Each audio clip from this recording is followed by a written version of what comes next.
Hello, hello, hello. How is everyone? Welcome, welcome, welcome. My name is Alicia Johnson, and welcome to my YouTube channel. I am so excited that you are joining me this Friday evening, and we are now at day 30 of the journaling work that we have been moving through. But if you are just finding us, just discovering us, just stumbling upon us, we are here in this little corner of YouTube land. We are here working on recalibrating our lives 12 hours for God and 12 hours for man. And we do this in a myriad of ways, but right now we are focusing on the journaling aspect of the work. And we have been working feverishly for the last 30 days on journaling through forgiveness. And we are now here at the 30-day mark. Yay! I feel like I need like all of the noisemakers and stuff in the background, but we don't have that right now. So that will have to suffice. So we are now at day 30. And tonight we are discussing you are forgiven. And if you are just joining us and you want to go back through the entire process, all of the recordings are there, so you can feel free to do it at your leisure. All right, so we are at day 30 and we are discussing you are forgiven. Assignment: reread your dedication so that you will remain pinpoint accurate in your journaling focus. Write a letter of thanksgiving to God for forgiving you and allowing you the opportunity to forgive. You were not created to carry the extra weight of unforgiveness. Why? Accepting forgiveness from heaven gives you a feeling of acceptance and healing. Benefit: the benefit of knowing that you are forgiven is that it affords you the opportunity to forgive others just as God has forgiven you. Unforgiveness leaves you rigid and inflexible. We were designed to be malleable in the hands of God. Day 30. You are forgiven. I am forgiven. We are forgiven. And so, this 30-day process prayerfully has afforded you the opportunity to do a one good pass through a variety of areas in your life. And I'm sure that there are other areas, but we just focused on several areas in our lives, and these are mainly the areas that heaven had me to deal with. But I'm sure you got your own bag of tricks that you're working with also. But once you go through the deep forgiveness work, once you move through the deep forgiveness work, you have to understand that this process is very meaningful and very powerful. Heaven does not waste your time.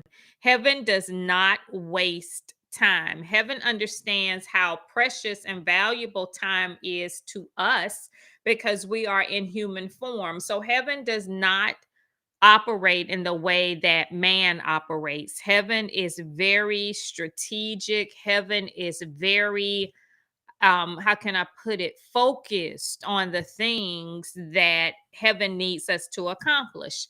So when heaven requires you, when God requires you to do deep forgiveness work, that deep forgiveness work is so that you can begin to understand not only the power of forgiving others, but also the power of receiving forgiveness for yourself so that you don't stay in this loop of unworthiness, so that you're able to move to the next level. Forgiveness affords you the opportunity to grow. When you receive and accept the fact that you are forgiven, no one can hold those things over your head again.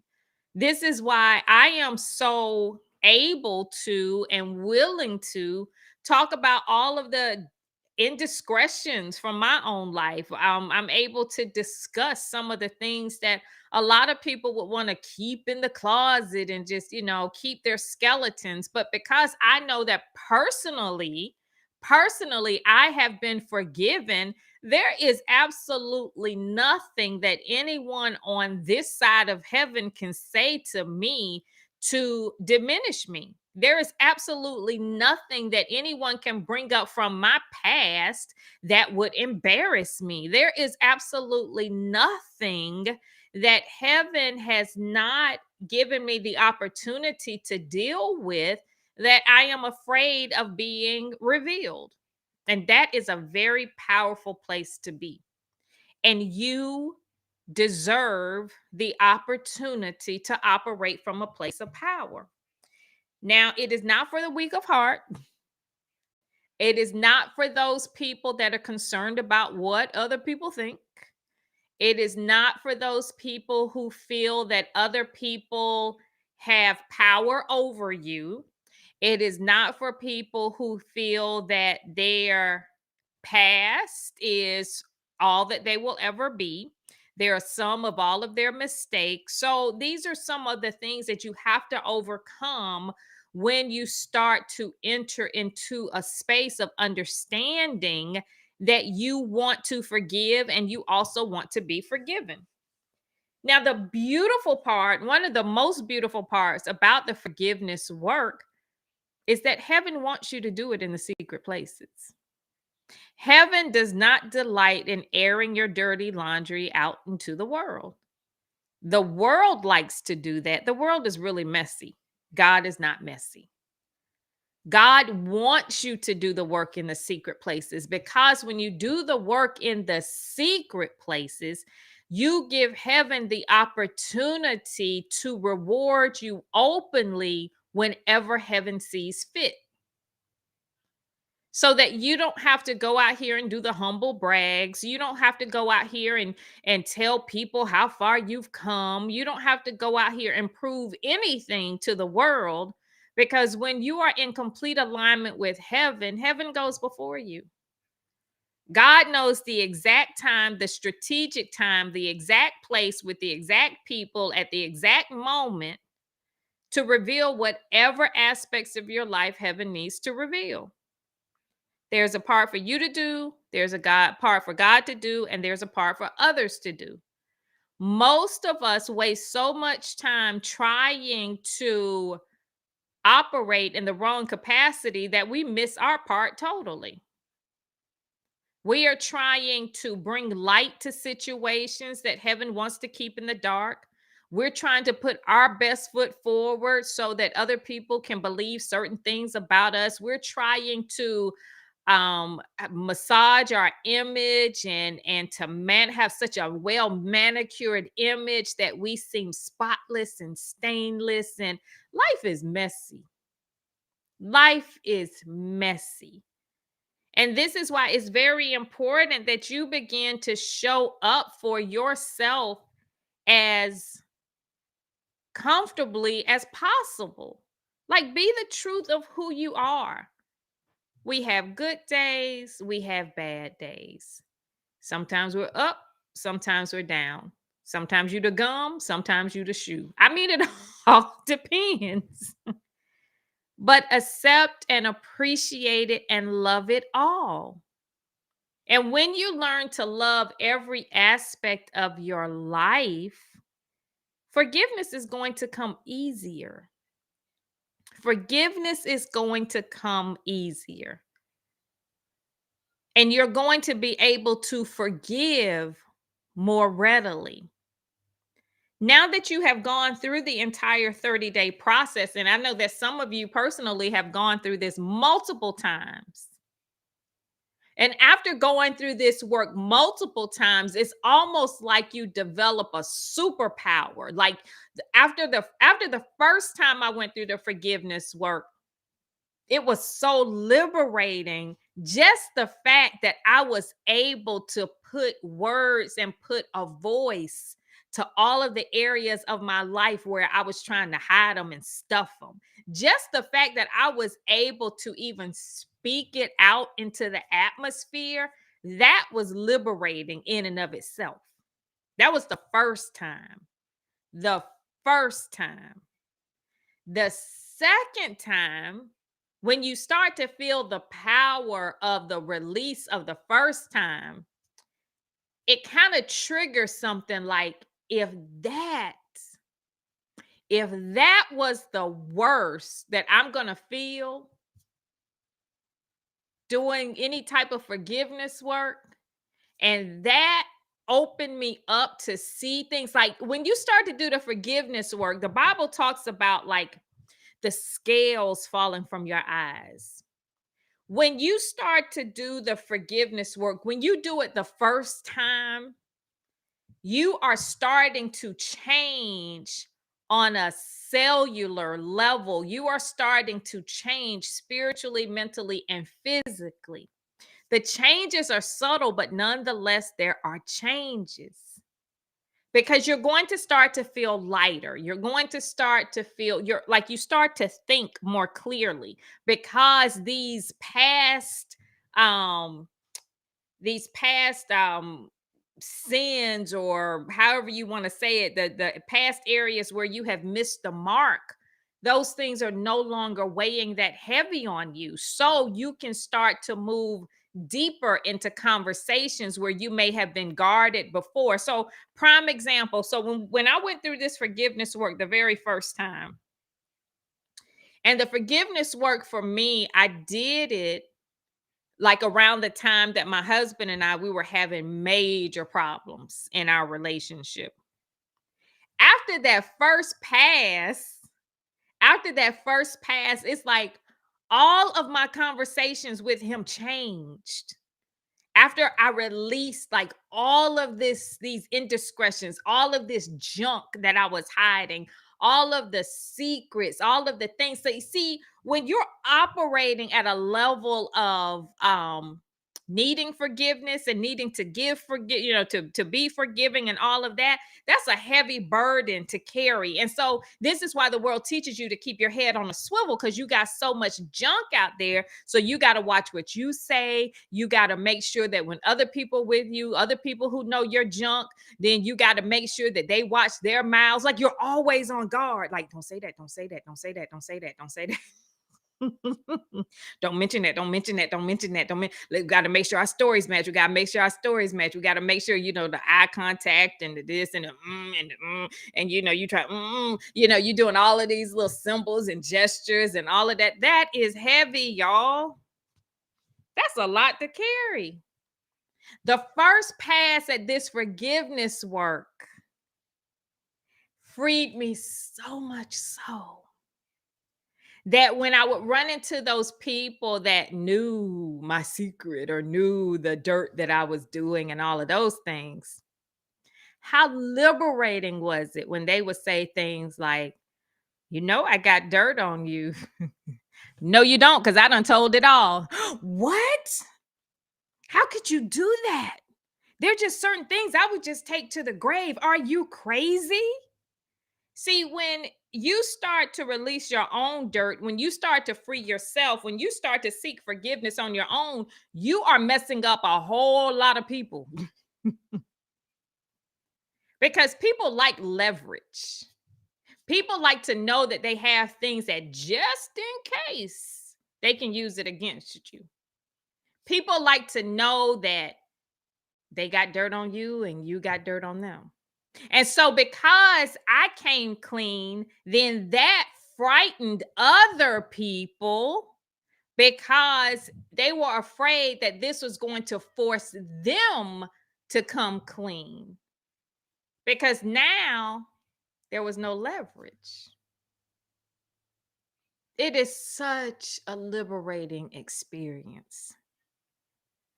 After that first pass of forgiveness, as I said before, like I had no problem. I tell my husband everything now. I tell him, he's like, you really don't even have to tell me that. You don't have to tell me all of this. Yes, I do.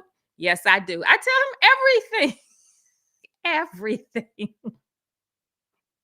because I'm forgiven. I'm forgiven. So I am not concerned about what people may think about me. I'm not concerned about the reactions. I'm not concerned about backlash. I'm not concerned about any of those things. Because when you operate at a level of pure forgiveness, you are free. The same thing happened with my finances. When God began to help me to understand like the areas where I needed to do good and deep forgiveness work as it related to my finances, I had to be real honest about money and what I felt about money and how I felt about money and how I felt with people that had money and people that, it was just the strangest thing. And once I started to free myself of all of the thoughts and all of the things that were these were my hidden thoughts. These were my secret thoughts about people with money and all of the things that made me angry. Once I liberated myself from that, the whole financial dynamic in my life changed. And so this is why it is very important that you do the work in the secret places because no one needs to know unless heaven requires you to share it. Nobody needs to know how jacked up your thoughts are. Nobody needs to know how really upset you are over certain things. Heaven just needs you to come clean. Heaven needs you to be honest and truthful with yourself. So, this is why it is so important that when you do the work and you start to really accept the fact that forgiveness is available, that you take it. You take it and you run with it. You take it and you receive it. And you take it and you allow it to free you and to liberate you. Because once you accept the truth of forgiveness, the Bible teaches us is that you will know the truth and the truth will set you free. Once you understand the truth about the reason that you were standing and operating in unforgiveness, and you start to operate in the truth of understanding that forgiveness is available to you, then it is very liberating. You owe it to yourself. You owe it to your assignment. You owe it to every morsel, every cell of your being to operate in 100% of forgiveness in all areas of your life. And when you go through the forgiveness work like really deeply the first time, the subsequent passes are going to be easier because you're not going to have that full truckload of emotion. This is why we talked about last night that nightly release. When you're able to identify immediately the scenarios that you know that if I don't deal with this right now, that I'm going to have some forgiveness work to do down the line. If I don't deal with this immediately, then this is going to mess up my clarity. This is going to disrupt my flow. This is going to stifle me. This is going to restrict me.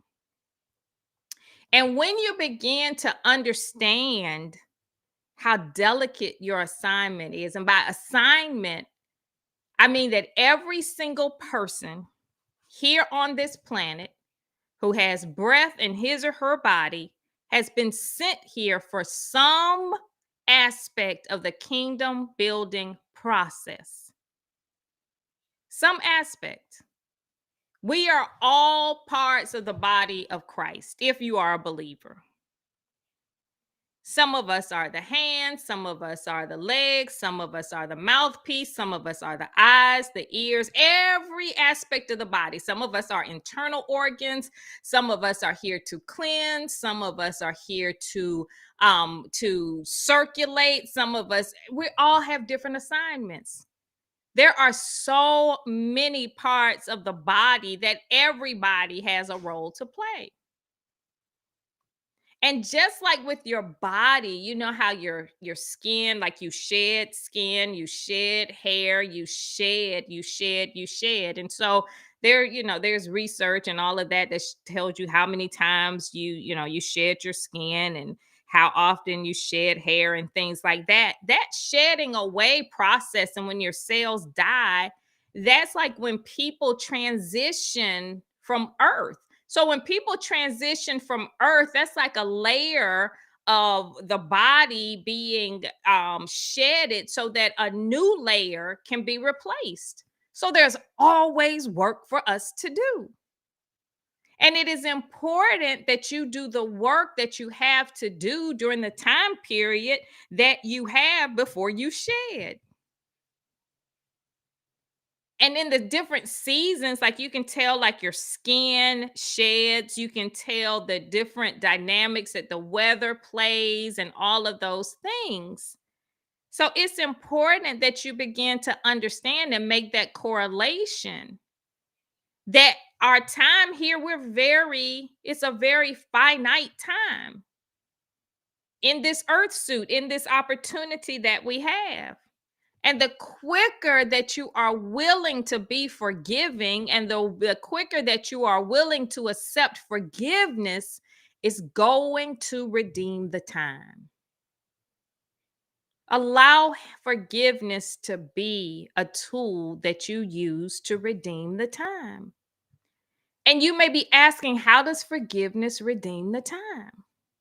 Forgiveness redeems the time because it allows you the opportunity. Once the thing is forgiven, you no longer have to spend that time in the past over and over again, rehashing things, bringing things up, going through that file cabinet, being on guard, watching your back. Because in 1982, I remember they did this, and then they did it again in 1995, and then they did it again in this. So once you get to the place of forgiving, and then this will be the place where the world you tell you, well, after all of that, they did it this time, this time, and this time. You need to put boundaries up.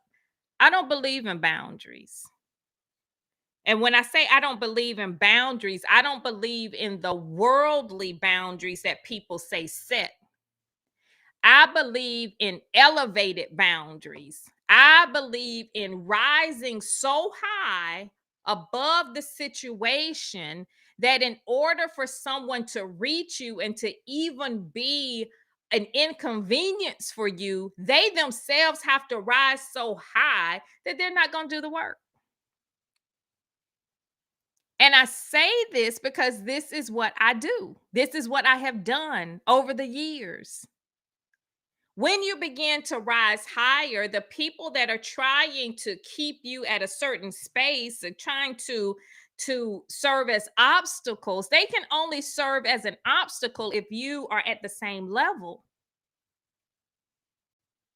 So when I began to realize this, and God was like, if you do what I tell you to do, you don't have to set another boundary as long as you live.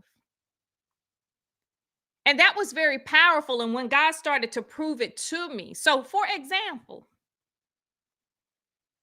when I would have like certain conversations, like I would talk to certain people at the same time every day. And during that same time every day, that's when the conflict would happen. That's when the conversations would happen. That's when the toxic relationship would start to form.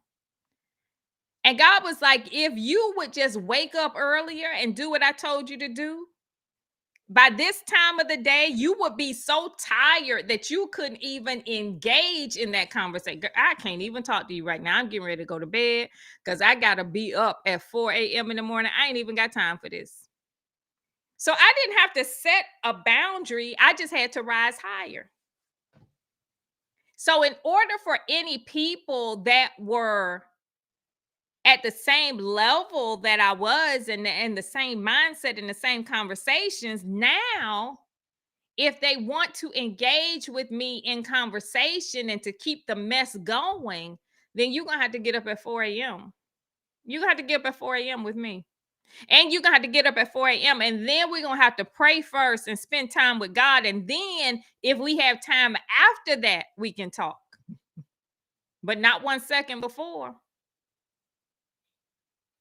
So you are raising your standard.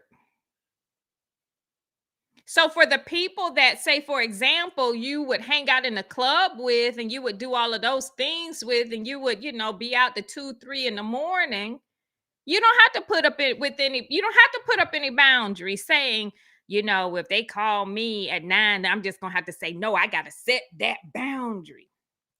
You don't have to do that. You just have to start to live a higher life, a higher standard of living. And you know that if you are out at 2, 3 in the morning and God has told you to get up at 4 a.m., 9 out of 10 times, if you hanging out with them, you're not going to be able to do what God told you to do. But if you do what God told you to do, then they are going to start to feel so uncomfortable. Oh, you holy now. Oh, okay. So you spend time. Okay, you spend time with God now. So you're going to, by doing what you're supposed to do, you're going to make them so uncomfortable doing what they always do that they are going to separate themselves from you.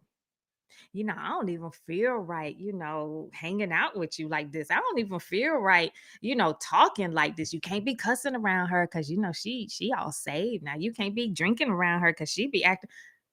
No boundaries needed. Just do what God is telling you to do. You spend your money, you and your girlfriends, y'all hang out at the strip clubs and you doing this and you doing that and you taping your dollar bills together and you got your favorite stripper and all of this. Then God's like, yeah, no, you got more things to do with your money right now. You need to start tithing this money that you were giving to your favorite stripper. So now I want you to see the return on your investment when you take this money and you do what I tell you to do in this capacity. Watch me give it back to you. See, you start to see the difference that when I give this $20 to this person that God tells me to give it to versus to my favorite stripper, the return on investment is a lot different. So you don't have to set any boundaries. Common sense is going to tell you once heaven starts to work on you that I've got to redirect these funds. And so when you start to change and you start to rise higher, you may still go to the clubs with your girlfriends, but you're not giving out that money like you used to. So you're not fun anymore. What you doing with your money now? I'm just handling it a little bit differently. And so you're no longer crying the borrowing from Peter to pay Paul. You're no longer struggling financially like y'all used to. And so now you're making them feel uncomfortable. Oh, you think you rich now? Uh-huh. You think you got a little change in your pocket? Uh-huh. You do it. Whatever. I can't even talk to you no more. You don't, we can't even relate. The boundaries are encoded in the process. So when you forgive yourself, when you allow yourself to be forgiven, you also have to afford yourself the opportunity to move differently. And when you allow yourself the opportunity to move differently, you have to allow heaven to recalibrate your eyes to see what heaven needs you to see. You have to allow heaven to recalibrate your hearing to hear what heaven needs you to hear. Everything in your life, when you are forgiven, has to be recalibrated to adjust to the frequency of heaven. And at every pass of the forgiveness work, the frequency is going to be fine-tuned even more. So the first pass is just clearing things up. The second pass is like making things right. You're not going to start to see serious results until you get to about the third or fourth pass. And when you start to get to the third or fourth pass, this is when you're going to start to feel the shift. See, right now in the beginning, because the work this is where you are. The work, the things you've been doing have been so heavy that just taking a load off is just going to lift it a little bit, but you're not going to feel the difference because it's still heavy. You're not going to start to feel the difference until you get to about 51% and things start to tilt in your favor. And when things start to tilt in your favor, it's all momentum from there. This is why it's very important. And the Bible teaches us this, and I cannot stress it enough. Despise not the small beginnings. If you are here and where you're trying to go is here because you want this to outweigh this, you are only going to be able to move incrementally a little bit at a time. So, whereas it may feel like nothing is happening, things are happening. You have to give yourself the grace. You have to extend yourself the mercy. You have to extend yourself the ability to be consistent in the work so that you can experience what 51%, that 1% in your favor feels like. It feels like $1,000,000, y'all. When God was working with me on the marriage piece, every morning I would wake up. God, is this the day my marriage is healed? Because God was having me do things. But because the marriage was so out of balance, even the little work that I did, it didn't feel like I was doing anything. God's like, don't give up, don't give up, don't give up. Every morning I would get up. Is this the day my marriage is healed? Every day we would get into something. We get into an argument. I go to sleep at night. Okay, maybe tomorrow. I wake up again. Is this today that our marriage is healed? Nope, not today. I'll try again, maybe tomorrow.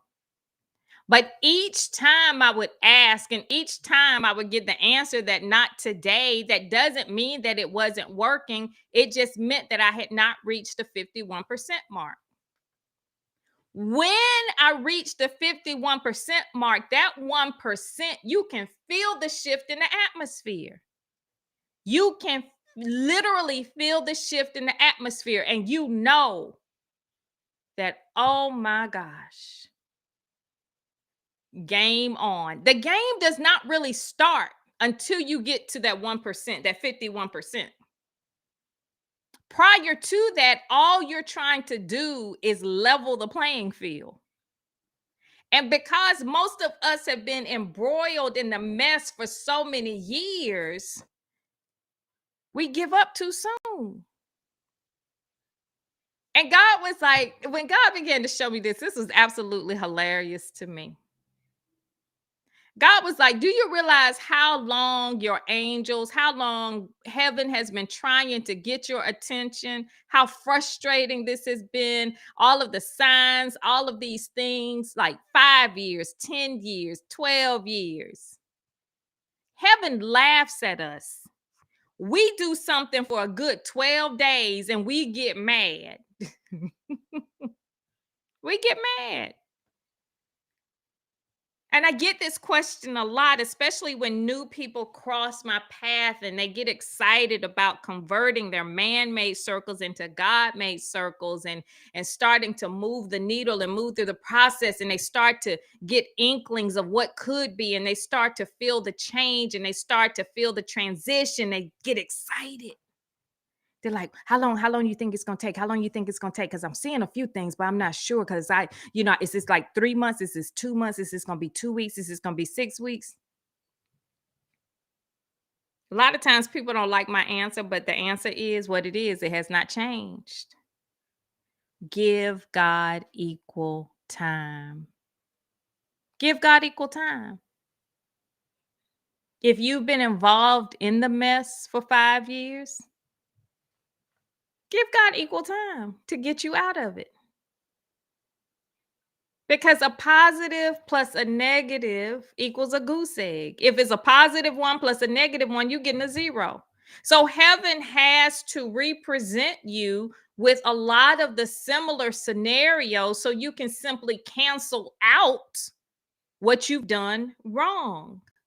And then heaven has to reintroduce another scenario if it is warranted, so that now you can set that thing in the right direction. So there is a lot of math involved with this.